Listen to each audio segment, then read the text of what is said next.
Hello साथीहरु, सबैजना सन्चै हुनुहुन्छ होला। हजुरलाई स्वागत छ मेरो भिडियोमा। र आज सन्डे र सन्डेको दिन सधैँ पनि स्पेशल नै हुन्छ हैन। र हप्तामा एक दिन छुट्टी हुने भएको कारणले चाहिँ आजको दिन एकदम घुम्ने, रिङ्ने, इन्जोय गर्ने हैन, नयाँ नयाँ ठाउँमा जाने गर्छौं हामी सबैजनाले।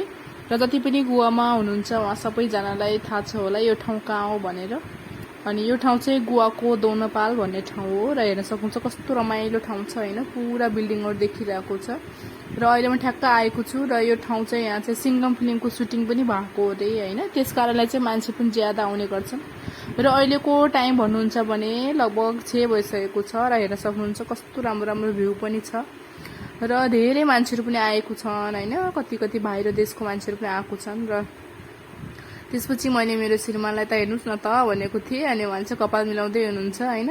तर मलाई यहाँ आएर चाहिँ एकदम खुसी लाग्यो हैन, मलाई मात्र हैन मेरो बच्चालाई, हामी सबैजनालाई खुसी लाग्यो यहाँ आएर, किनकि हामी धेरै समयपछि आएका थियौं, त्यसैले पनि रमाइलो लागेको छ। र हेर्न सक्नुहुन्छ कस्तो राम्रो राम्रो पानी छ हैन।